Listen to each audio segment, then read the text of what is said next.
Everyone wants it, dreams of it, schemes for it. A lot of people have dreams of unlimited wealth. You can just print as much money as you need. To feed the frenzy, the U.S. government is making it. We use tons of paper, tons of ink a day. Counterfeiters are faking it. We have a problem that is worldwide. It's global. And thieves are taking it. There was an employee who had an artificial leg, and over a period of time would place gold bars in the leg and walk out with them. Uncover the need and greed for green.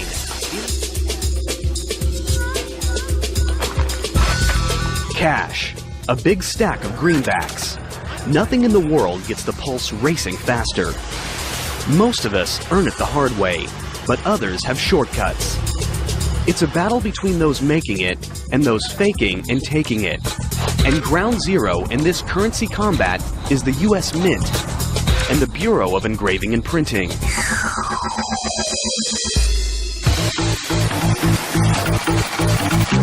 These two branches of the United States Treasury crank out over $650 million worth of bills and coins a day.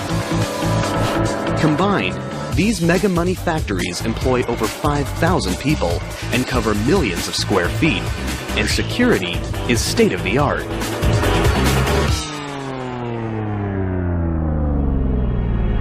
But where there's money, there's trouble. And some just can't resist the temptation to get rich quick. One man dreamed up a scheme so outrageous it would go down as one of the biggest, boldest counterfeiting operations in United States history. His name, Wayne Victor Dennis. His goal, to become a multimillionaire, literally overnight. Now, he's about to reveal his secrets on camera for the first time ever.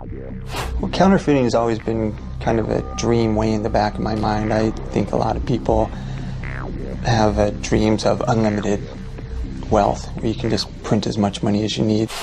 1991, Wayne Victor Dennis sets his plan in motion. The first step? It takes money to make money. So Dennis empties his savings accounts and borrows whatever he doesn't have to pull together his target budget of $50,000. Next, he contemplates what denomination to counterfeit. I chose $20 bills because hundreds get scrutinized too easy. 20s, I know that people just accept them like they're nothing. They'll just take them and throw them in their cash register drawer. First, Dennis needs a place to print the counterfeit bills. He rents a house from his uncle in South Florida. He soundproofs a secret room, then moves in a 750-pound offset press that he picked up from a printing supply house. It's a machine he knows nothing about, but that's not going to stop him now. What was supposed to be a 2-year vocational school, I taught myself in 2 weeks through experimentation. Dennis now begins the plate making. Using a stationary camera, he photographs 4 brand new $20 bills. It's at this stage when Dennis knows he's crossed the point of no return. Once you start photographing the money and you have negatives, then that's when you start getting nervous, because now there's evidence against you. The next step? He needs paper, but not just any paper. It has to have the distinct weight and texture of money. Unfortunately, the only paper that has no watermarks is standard typing paper. Without paper thick enough to pass as cash, Dennis's counterfeiting scheme could be shut down way before payday. But he's persistent. He comes up with an idea, a chemical solution, his own concoction that builds the paper thickness to 24 pounds, the weight of real currency. Now, what about the ink? I had to figure out some way to get that paper colored green like currency. But the color of money isn't easy. The wrong shade could send him to the slammer. Dennis is determined, though, to get it right, so he takes his biggest risk yet. He actually cuts off the corner of a real bill and sends the tiny sample to an ink manufacturer. A bold move that could be his biggest mistake. And I figured Secret Service would be knocking on my door right shortly thereafter. Days go by. Dennis's mind races with fear. Will the ink or the feds arrive at his doorstep? To his relief, it's the ink and the perfect shade of green. Dennis is ready to roll. The toughest part, getting the paper to look and feel real, was accomplished, and I was very excited, and I just felt I was rich. But surprisingly, not every greenback off the press is a masterpiece. There are smudges, double prints, misprints. There's plenty of trial and error, because one error will send him straight to trial and jail. Dennis needs the bills to be perfect. I had probably about $250,000 of wasted counterfeit before it started looking very spendable. Once they pass his scrutiny, Dennis goes for the jackpot and prints up million after million in bogus $20 bills. And eventually, one by one, then 20 by 20, then hundreds of bills start pouring out, each more perfect than the last. He tallies up his production, $11,750,000. The short answer to what it feels like is to watch $100,000 a minute come out of the printing press is very exciting. It comes out so fast it looks like a blur. And that's a lot of money. It's the instant rush of becoming an instant millionaire. But the cash isn't ready to spend just yet. The bills need to look worn. The solution? That came during laying in bed before sleep. I would think of all the intricate details. Dennis creates his own chemical aging process with coffee grinds, starch, and distilled water. And then on a marble tile, wearing surgeon gloves so you don't leave fingerprints, you would ball the money up. Then you'd have to take them back out one at a time in just one sweep with the hot iron on the same marble tile. And that would set the starch, and that would set the wrinkles. Now, after 6 months of non-stop work, Wayne Victor Dennis is ready to cash in. With the assistance of his girlfriend, he takes $100,000 in 20s cross-country on a counterfeit cashing tour. They have a strategy. Stop at fast food restaurants, use their fake 20s to buy a soft drink, and get real cash back. It's one thing to print money in a basement. It's another to pass it off face-to-face. Dennis still remembers their first stop. I can help you. Can I just have a small Coke, please? That's it. Want to leave the first one, please? Thank you. Thank you. It was very nerve-wracking. I have to say I had a drop of sweat coming off my forehead. My hands shook like a leaf in the wind, and I handed her the money shaking. She put it in the cash register and gave me back my change. I was still shaking, but it was right then I knew that it was going to work, and I was an instant millionaire. Now I'm $18.88 richer. The success intoxicates Dennis, sending him and his girlfriend on a spree across the country.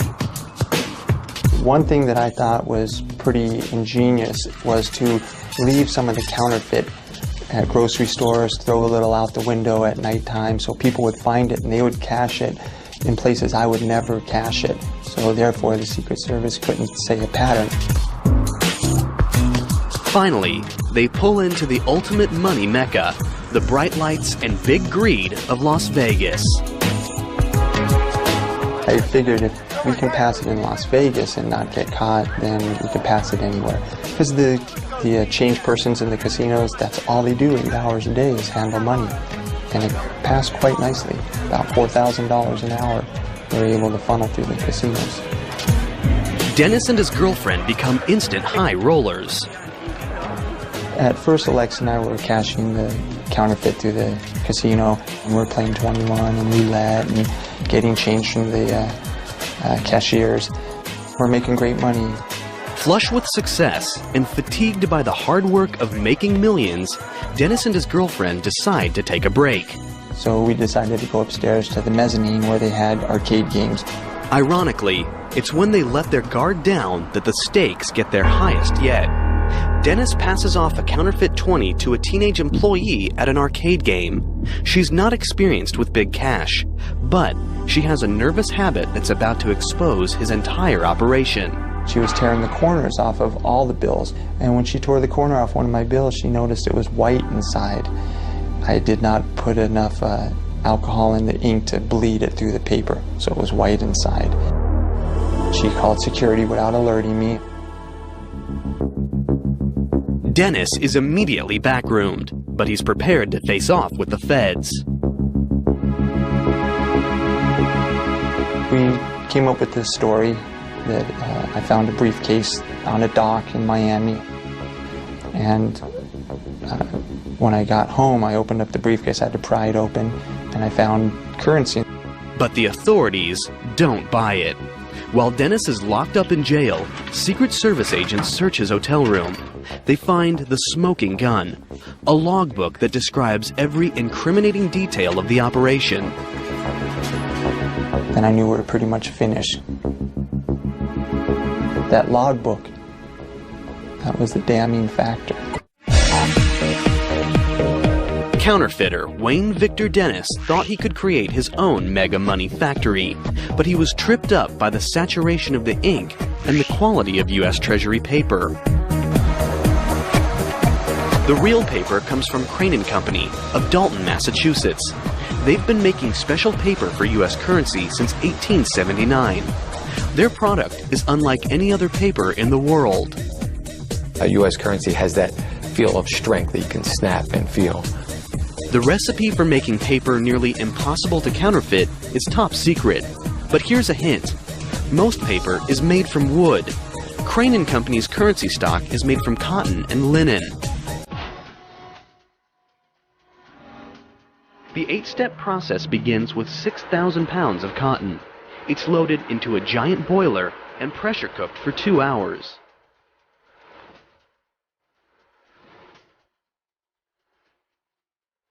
Next, this mess is dumped into a massive tub the size of a swimming pool, where it's cleaned and bleached.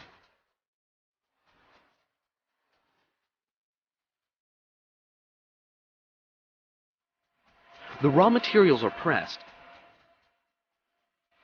then dropped into giant blenders called pulpers. This unique process is what gives real paper money that crisp feel that's nearly impossible to duplicate. The paper makers also add some amazing high-tech secrets we're about to expose. It's all in the inside layer, the same layer that tripped up counterfeiter Wayne Victor Dennis. Paper has a front and a back, and most people don't think a lot about the middle. But it's in the middle of the paper that a lot of the technology that contributes to making paper a counterfeit deterrent resides. It's a technique first introduced in 1996, when upper denomination bills got their major makeover. While the pulp is still wet, highly trained specialists tint the pulp, add color fibers, and presidential watermarks. Much of the exact process is top secret, but here's a tip. The fibers are drawn to conform to a wire mesh pattern in the forming process. That image is simply a result of more and less of the very same fiber that constitutes the bulk of the banknote.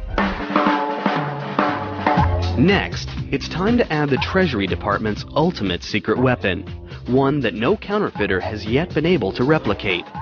They're called security threads. Each of these threads has microscopic numbers on them, 42 thousandths of an inch tall, denoting the bill's value. Using transmitted light, the text is clearly visible, but copiers and counterfeiting machinery that use reflective light see nothing. Can printing presses like the one Wayne Dennis used match this microscopic detail? You'd have better luck replicating a Rembrandt with a paint roller. The high-tech paper's now ready for drying. Using furnace-like heat, the paper presses move with precision to squeeze out any moisture and create rolls that are 8 feet wide and weigh more than 4 tons. Since the watermarks and security threads are embedded inside the paper, each giant roll is made for just one denomination. This giant tube looks more like bulky insulation than a big bankroll, But think again. You're looking at $3.5 billion worth of $100 bills in the making. It would be very difficult to counterfeit this. He did a great job in redesigning what the federal government did. This paper is transforming into some serious cash. It's the stage where stakes and security skyrocket.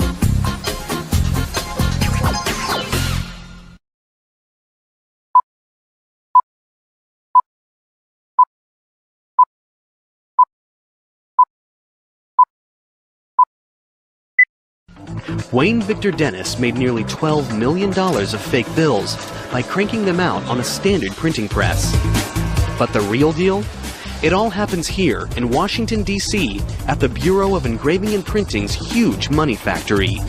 Every step along the way is designed to stop counterfeiters in their tracks. They occupy acres and acres of space, hundreds of thousands of square feet. It's a major operation. Inside, thousands of employees are involved in the money-making process, 24 hours a day, 5 days a week. And security? It's round the clock and never blinks, because working with money can be very tempting.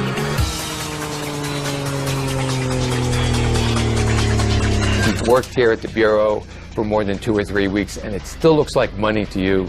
It's probably not a good job for you. In God we trust might be the motto on money, but at the Bureau, trust is something they take very seriously. From the minute anyone walks through the door, they are searched, scrutinized, and watched by vigilant state-of-the-art security systems. Each morning, as employees arrive for work at the imposing Bureau of Engraving and Printing factory, they must pass through special magnetometers that screen for any hidden weapons. Security is so severe that cameras of any kind are immediately confiscated at the door to prevent would-be counterfeiters from stealing secrets or anything else. Once inside, a complex identification and scanning system tracks employees' movements everywhere they go. Motion detectors and alarms are placed strategically in key locations to prevent unauthorized access. The building is broken up into very specific security zones so that only those who are authorized to be in a specific zone have access to that. For extra security, many employees work behind steel cages where they are monitored by cameras. We have one of the largest closed-circuit TV systems in the world. With employees under non-stop surveillance, the Bureau now focuses on their biggest task, thwarting counterfeiters. The high-tech paper is just the beginning. There are 6 steps in engraving and printing, and each one makes the bills harder to copy. It begins with a simple piece of steel that is transformed into a remarkable engraving. It's an old-world craft that takes talent, patience, and experience. All of the Bureau's engravers go through a 10-year apprenticeship, and their final product can take hundreds of hours to complete. For counterfeiters who want to get rich quick, there are no shortcuts. Oh, it takes a very special person to be an engraver, I think. It would drive most people mad, sitting here hovering 3 inches above a piece of steel, just making one tiny little dot at a time. And what are the images?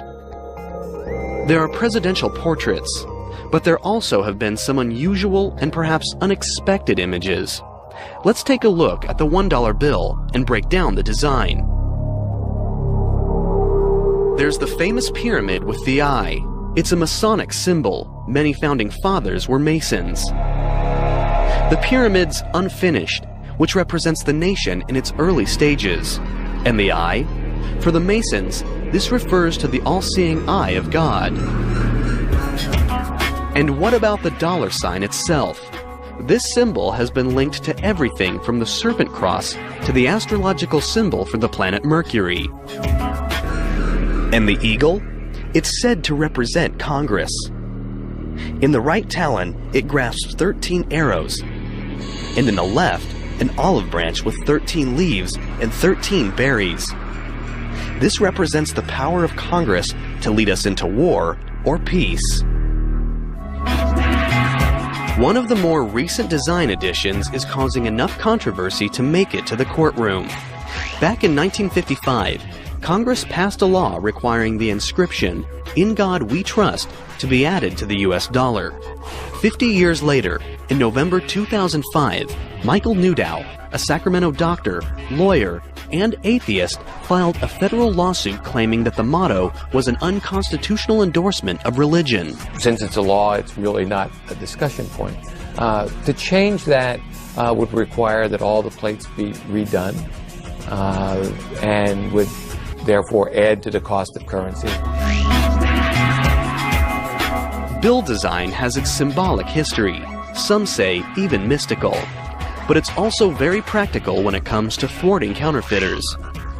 These hand-carved engravings are a brain-twisting, eye-popping, intricate network of fine lines and tiny dots nearly impossible to accurately copy. That's why I'm working here in the first place, because it's very, very hard to replicate a hand engraving where every single line, dot, and dash is paid very careful attention to.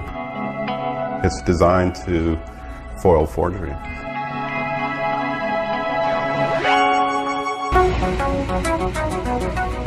With the printing plates ready, the job moves from skilled human hands to hardcore machinery, the Bureau's massive printer called the Simultan. This mechanical giant is over 3 meters tall and weighs nearly 46 tons.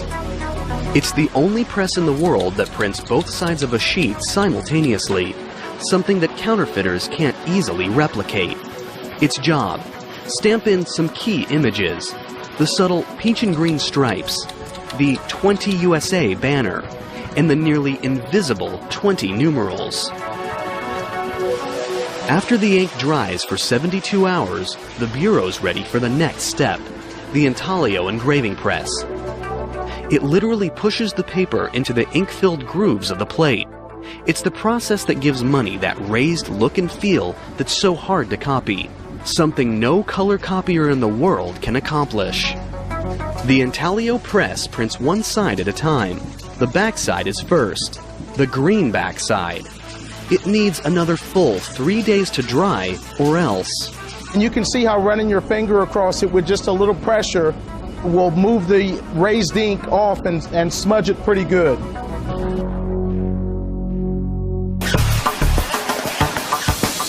Then the face side is ready for printing with black ink, and another metallic ink with a unique security feature. It shifts color according to the angle.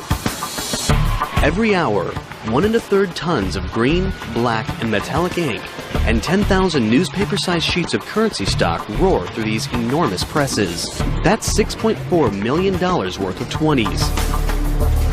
With 24 presses in operation, the Bureau can produce as much as $650 million a day. The Bureau's money inspectors now examine every bill, and they've got to be absolutely, positively flawless to pass the test. Rivers of green and black currency sheets pass under optical scanners that take pictures of the front and back of each bill sheet, looking for the slightest imperfection. The inspection process is amazingly fast and efficient. Catching imperfect bills is almost as important as catching counterfeits. Each sheet moves through in under a second. It's given a number as it passes. This computer keeps track of 37 separate sheets of currency at once, comparing over 1 million microscopic squares with a master image.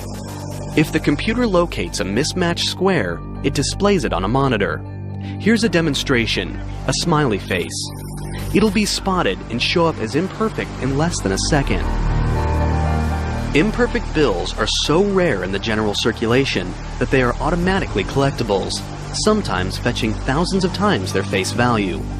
For example, in 2003, a flawed 20 sold online for $10,000. We find it odd that people would want to collect our mistakes.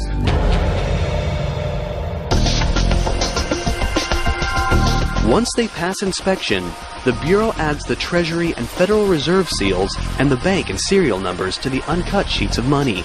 It's like the money's home address.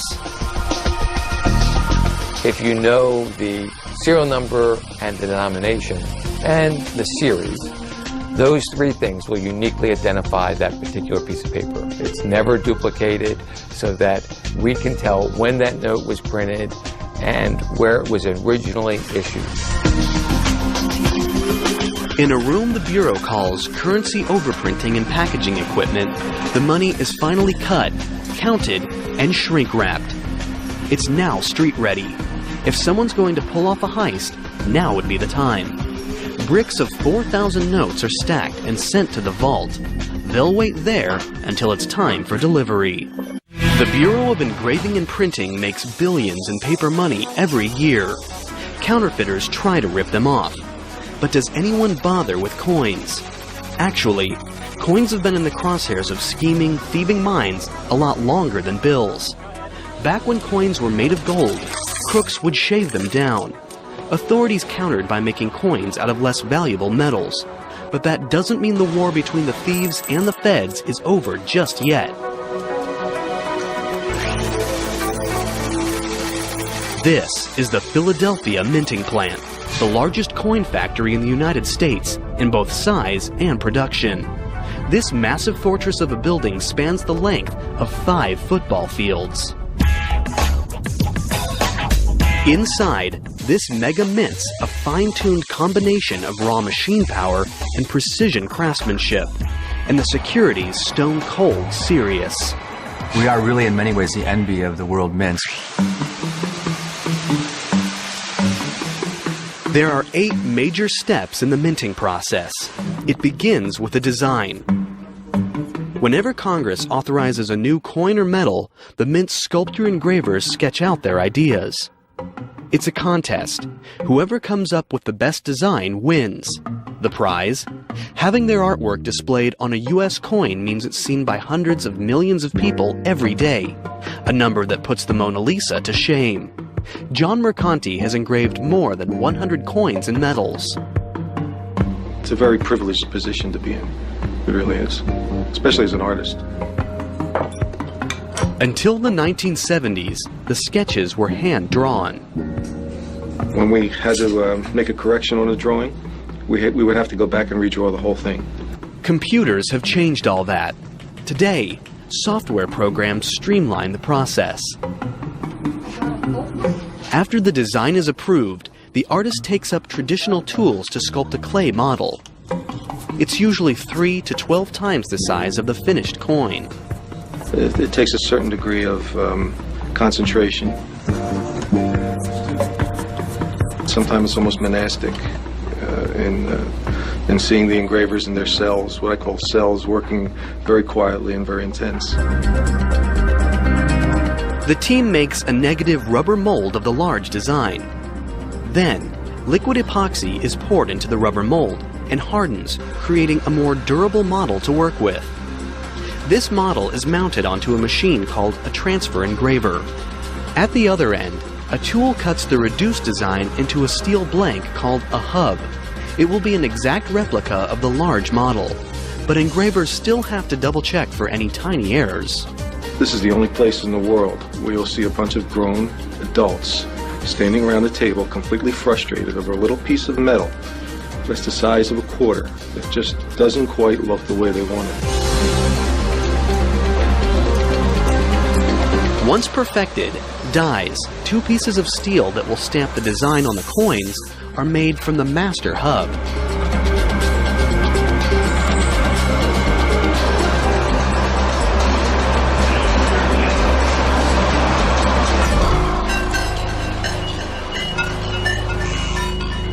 Then, raw machine power takes over.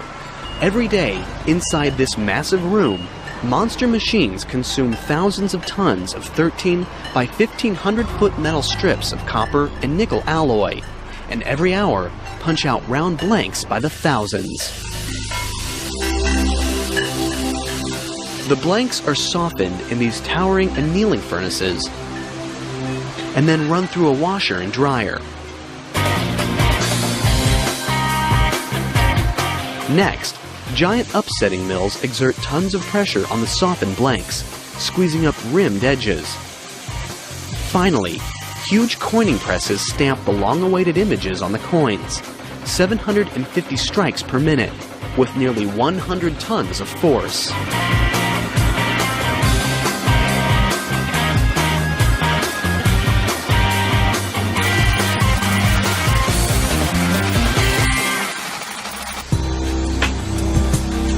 The coins are spot-checked for errors. And once they're clear to go, colossal counting machines drop them into vault bags. Forklifts then carry the coins into highly guarded, secure vaults. At the end of each workday, the Mint has created another 80 million coins worth $3 million. Counterfeiters don't typically bother with quarters, dimes, and nickels. When it comes to ripping off the Mint, the most likely threat is theft. Security is very serious. Anyone visiting or working at the Mint will have their pocket change immediately confiscated at the door. And the vending machines inside? They only accept prepaid plastic. No high security facility has ever really successfully been robbed unless it was due to an insider's participation.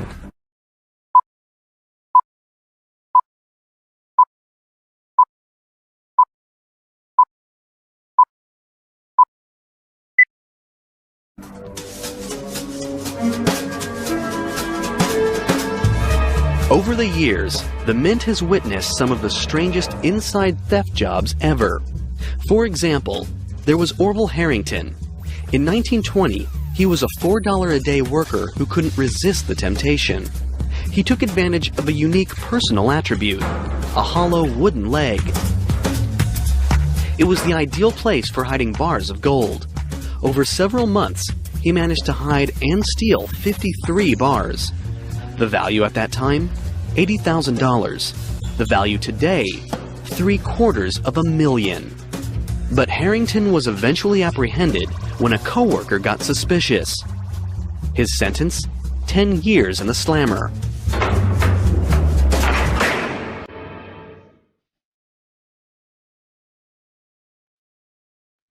In the late 70s, the New York Mint was the target of an even more bizarre robbery. That facility actually refined gold. So you would see gold in all different states of finish in 7-ounce bars, and just bulk little clumps, and in BB type size. So it was all over the place. It looked like Willy Wonka chocolate factory for gold. An employee came up with a deviously simple scheme that took advantage of a weakness in security checks. His key attribute was his height, and all he needed was a newspaper. He wrapped up gold dust in little bags, then rolled a newspaper up to cover it. He was about 6'7". When he would leave, he would stand with his newspaper in his hand and raise his hand straight up over his head in order so the guards could search him very easily. And unfortunately, none of the guards were as tall as he, and so they could never reach his hand. You're clean. Have a good one. You bet. Thanks. Today,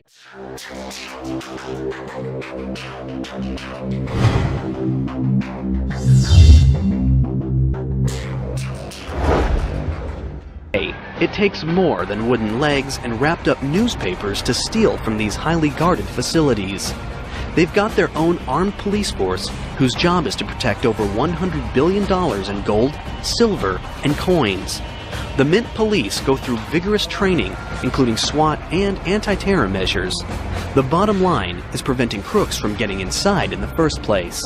Working around money means you have to make sure that the people are honest. And before they're hired, you make sure we check them thoroughly. And make no mistake, at the Mint, everything gets checked, from backgrounds to back pockets. The Bureau of Engraving and Printing and the United States Mint. Together, they're a powerhouse money-making plant, churning out millions by the hour. But they're not the only ones. Around the world, underground counterfeit cash factories are giving them a run for their money, literally. It's a major problem, a threat to the United States economy, and the stakes couldn't be higher. Historically, the United States has always been a nation where people believed they could get rich quick. But that dream has had a dark side. Ever since bills have been part of the United States currency, there have been people trying to fake them. In the early days of the dollar, counterfeiting was a raging epidemic. From 1837 to 1866, during the free banking era, 1,600 state banks printed their own bills, each with its own design.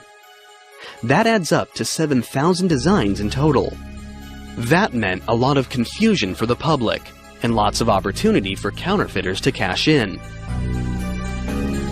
To fight back, President Lincoln approved a plan to combat bogus bills. He created the Secret Service. Most people know our role as the protectors of presidents and heads of state and people like that. Very few people know our role in fighting counterfeit. Though United States bills are now standardized, they now face even bigger threats from abroad. They're the world's most popular currency, and therefore the most likely target of overseas counterfeiters. The Bureau of Engraving and Printing prevents counterfeiting before the bills even hit the streets. But once they're out, it's up to the Secret Service to catch counterfeiters. This is why the Secret Service was first formed in 1865, and to this day, it's what they do best. The Secret Service has many tactics to track down counterfeiting crooks, including this library of nearly 23,000 fake bills. When a bad buck comes in, researchers attempt to trace it back, determine the top suspect, and make the bust. The Secret Service also takes preemptive strikes. Together with the Federal Reserve, they've created software that prevents scanners from copying bills at 100%. Try it, and a warning appears on your computer screen. The fight against counterfeit's not all high-tech. Secret Service dogs can sniff out more than drugs. We trained 12 dogs down there to detect counterfeit money by smell. It's based on the drug detection dog program that most people are familiar with. And sometimes, the hunt for counterfeiters takes the Secret Service to some of the most dangerous locations in the world. Colombia, known for its drug cartel, has another illegal and highly profitable export. In 1998, the Secret Service launches a joint mission with the Colombian National Police to find these secret counterfeiting rings. They'll have to travel deep into western mountainous terrain. It's a dangerous mission that could turn deadly. They search in vain for 2 years. Then, in November 2000, they encounter a banana plantation. Once they search the modest cinder-block shelter, they uncover more than produce. The Secret Service has just stumbled into a counterfeiting hotbed. They confiscate printing equipment, including a large press, negatives, ink, and sheet after sheet of 20s and 100s. The people there are true printers. They take a little bit more time. They try to get the paper a little bit closer. They try to get the inks closer. They'll try to counterfeit some of our security features and those kinds of things. They've caught the counterfeiters, but how many of their bad bills have hit the streets? After matching the style of the money in the room to a legal currency that had been pulled out of circulation, the Secret Service determines that this small bunker had been in operation for 10 years, churning out $3 million in phony bills every week. It was a major bust, but it was only the beginning. Authorities estimate that hundreds of these hidden money-making factories are scattered throughout the country. It's an underground war that the Secret Service still fights today. We have an office in Bogota. We work closely with the police forces down there. And together, we have made a significant dent in the amount of counterfeit money. The United States Mint and the Bureau of Engraving and Printing's job is to manufacture mega money.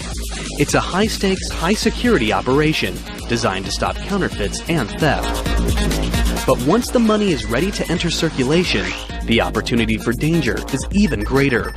When money changes hands, anything can happen.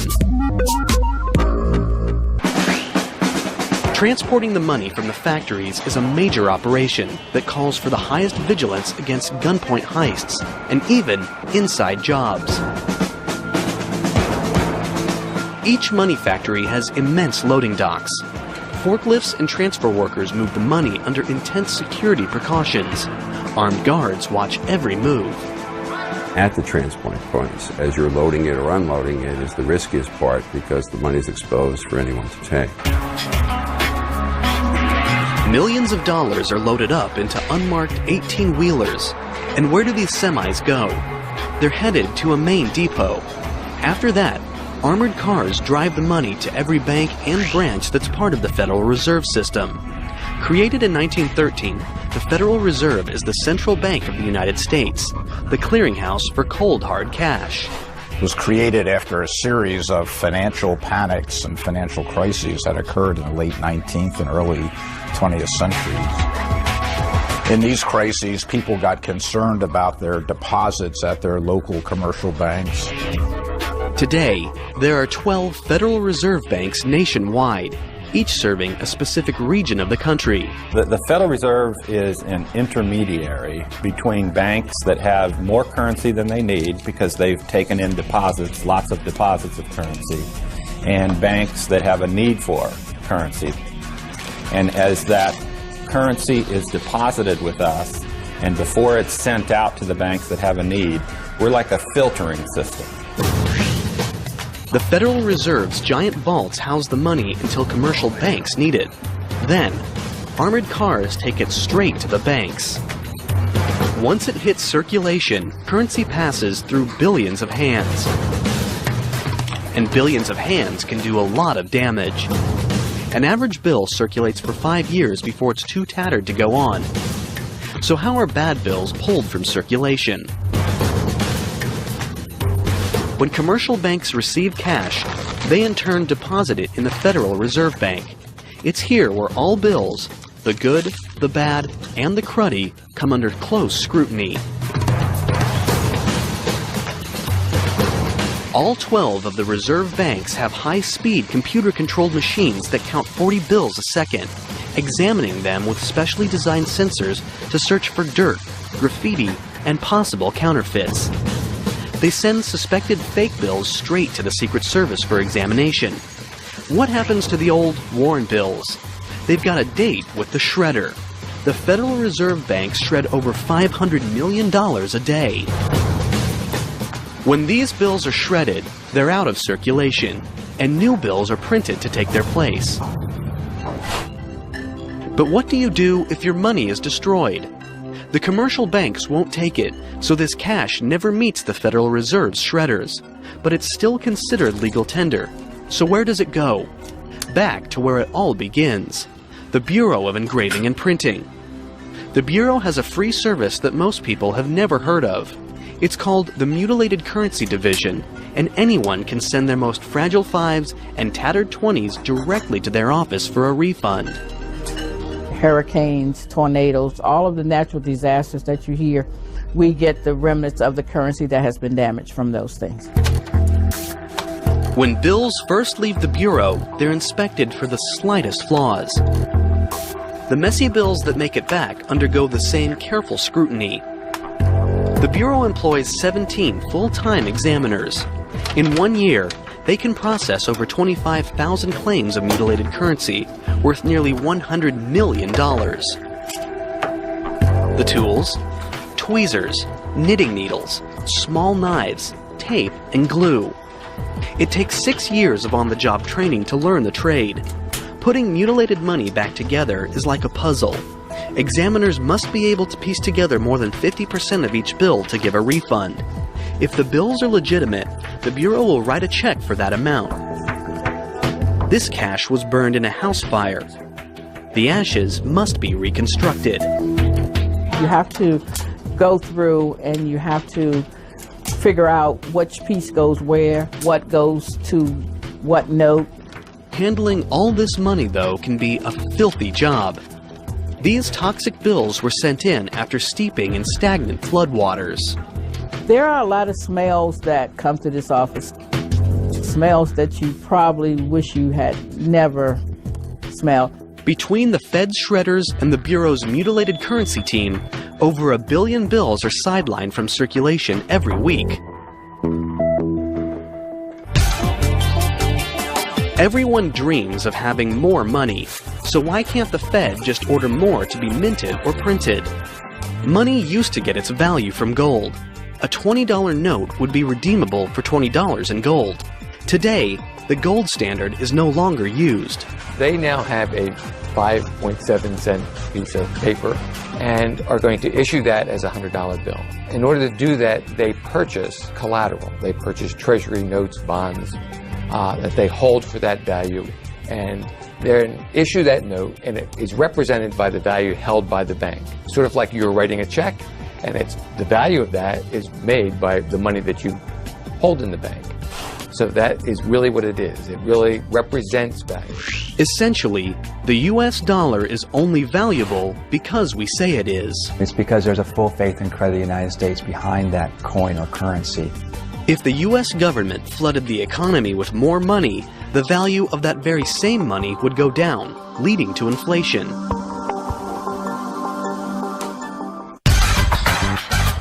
Today, cash is increasingly replaced by electronic credit and debit. Is there a bleak future for money factories? Some people want to clip a branch of the money tree, for good. The penny, many argue, is quickly becoming obsolete. Others, however, believe the penny is an important icon we can't afford to lose. An organization that fights for the penny, Americans for Common Sense, was established in 1990 to educate Congress on the need to keep the penny. Their thought? Since it costs 0.07 cents to make a penny, the US government is making money off pennies. And after all, pennies are lucky. Well, we're all small and we saw a penny on the ground and we picked it up. Or maybe it's one of those issues where when you look at a penny, you realize good things come in small packages, that there's the small things in life which are wonderful. And I think the penny in many ways reflects that.